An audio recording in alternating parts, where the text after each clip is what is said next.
एक समय की बात है, एक गांव पहाड़ी के नीचे बसा हुआ था। उस गांव के लोग हमेशा अपनी खेती में व्यस्त रहते थे। वहीं रमेश नाम का एक लड़का भेड़िया चला रहा था। बैठे बैठे उसे कुछ मजाक सूझा। वह चिल्लाने लगा, बचाओ बचाओ, भेड़िया आया, भेड़िया आया। ऐसे चिल्ला रहा था कि तभी गांव के सभी लोग उसके पास आ गए उसे बचाने के लिए।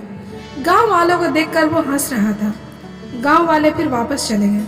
फिर इसी तरीके से अगले दिन भी उस लड़के ने बचाओ बचाओ, भेड़िया आया चिल्लाया। गांव वाले फिर अपना काम सब छोड़ करके पहाड़ी पर उस बच्चे के पास आए।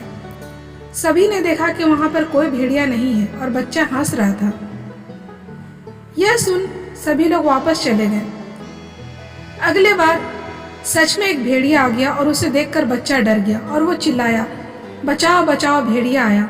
गांव वालों ने उसकी बात को अनसुना कर दिया क्योंकि वह 2 बार पहले ही मजाक कर चुका था। भेड़िया काफी डरावना था।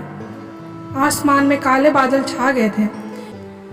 मंजर काफी डरावना लग रहा था। सभी भेड़ें डरकर भागने लगी थी।